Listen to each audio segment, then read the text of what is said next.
Dr. V here. This is episode 51 of the Ask the Doc Life Lessons podcast. Today we're going to dive into a topic that has made fortunes for many, but also has left others scratching their heads in disbelief. The foreign exchange market, or forex as it's called. If you've ever traveled internationally and exchanged money, you've participated in forex. But did you know that this $7.5 trillion a day market offers investment opportunities for everyday people like you and me?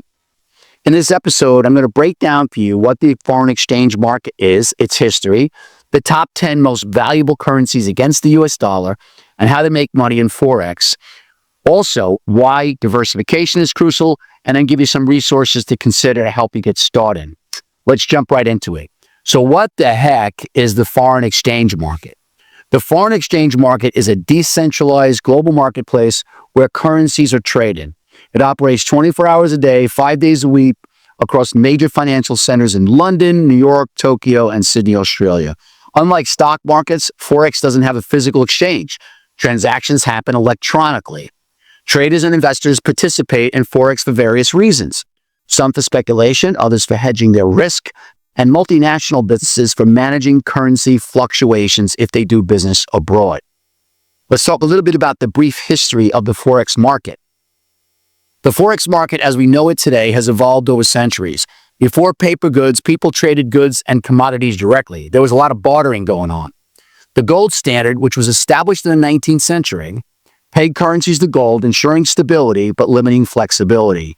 After World War II, the Bretton Woods system, fixed exchange rate was taken care of and was tied to gold. In 1971, U.S. abandoned the gold standard, allowing currencies to float freely. Since then, forex has grown into a multi-trillion-dollar daily marketplace influenced by interest rates, inflation, and even geopolitical events. So, what are the top 10 most valuable currencies against the U.S. dollar? As of 2025, these are the strongest currencies. 1. The Kuwaiti dinar, the world's most valuable currency, often trading at over $3 US per dinar. Number 2, the Bahraini dinar, tied closely to this oil-rich country and economy, so to speak. Number 3, the Omani rial, another Middle Eastern currency supported by oil wealth. Number 4, the Jordanian dinar, fixed to the US dollar to maintain stability. Keep in mind, a lot of oil drives this. Number 5, the British pound sterling, one of the oldest and most stable global currencies in the world. Number 6, believe it or not, the Cayman Island dollar, a strong currency due to the country's incredible financial sector. Number 7, the euro, the second most traded currency globally, representing about 27 European nations. Number 8, the Swiss franc, known for its stability and use as a safe haven currency.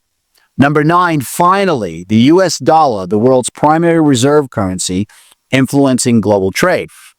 And number 10, the Canadian dollar, a major commodity currency that is linked once again to oil prices. Each of these currencies hold its value for unique reasons, including economic stability, trade balance, and even monetary policy. So, how does one make money in the foreign exchange market, or forex? There are 3 main ways to do it. First is through speculation.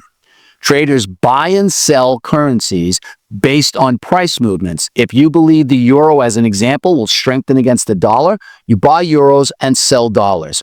When the euro rises, you profit. Number 2, called carry trade. This strategy involves borrowing a currency with a low interest rate and investing in one with a higher interest rate. Traders profit from the interest rate difference. Number 3, hedging.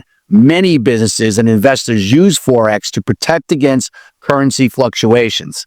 If a U.S. company expects to receive payments in euros, they can hedge against potential losses if the euro was to weaken.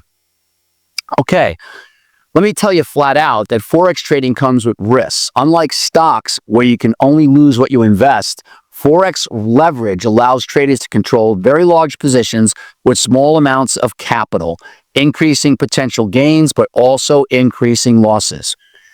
As always, as I mentioned in every podcast, you need to get advice from a licensed broker, a financial planner, or a CPA before investing in anything, especially the forex market. This podcast is merely my opinion based upon my 30 years of investment experience. Another topic is the importance of diversification. No matter how lucrative forex may seem to you, putting all your money into currency trading is a highly risky move.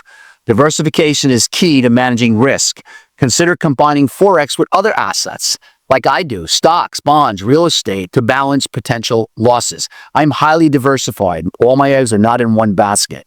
Diversification also applies within the forex trading itself. Instead of focusing on just one currency pair, spread your trades across multiple pairs to reduce exposure to a single economic event or policy shift. On a side note, don't forget to check out the secret episode for this particular episode, where I discuss more non-traditional ways to make money in the forex market. If you want to learn more about this, let me give you some resources to consider, and then I'll wrap up with a conclusion. Forex.com, Forex.com. Wonderful platform for beginners with a lot of educational tools. Baby Pips, BABYPIPS.com, offers a lot of free courses on forex trading strategies. MetaTrader 4 and 5, very popular trading platforms for forex analysis. And finally, Investopedia, which provides insights into forex concepts and even risk management. So what's the bottom line here? Forex trading offers a unique way to make money, but it requires knowledge, discipline, and risk management. Understanding market trends, diversifying your investments, and using reputable trading platforms can improve your chances of success. Now, if you found this episode helpful, please be sure to subscribe and share Ask the Doc with your friends who may want to grow their financial knowledge. And as always, keep learning, keep growing, and I'll see you next time. This is Dr. V signing off.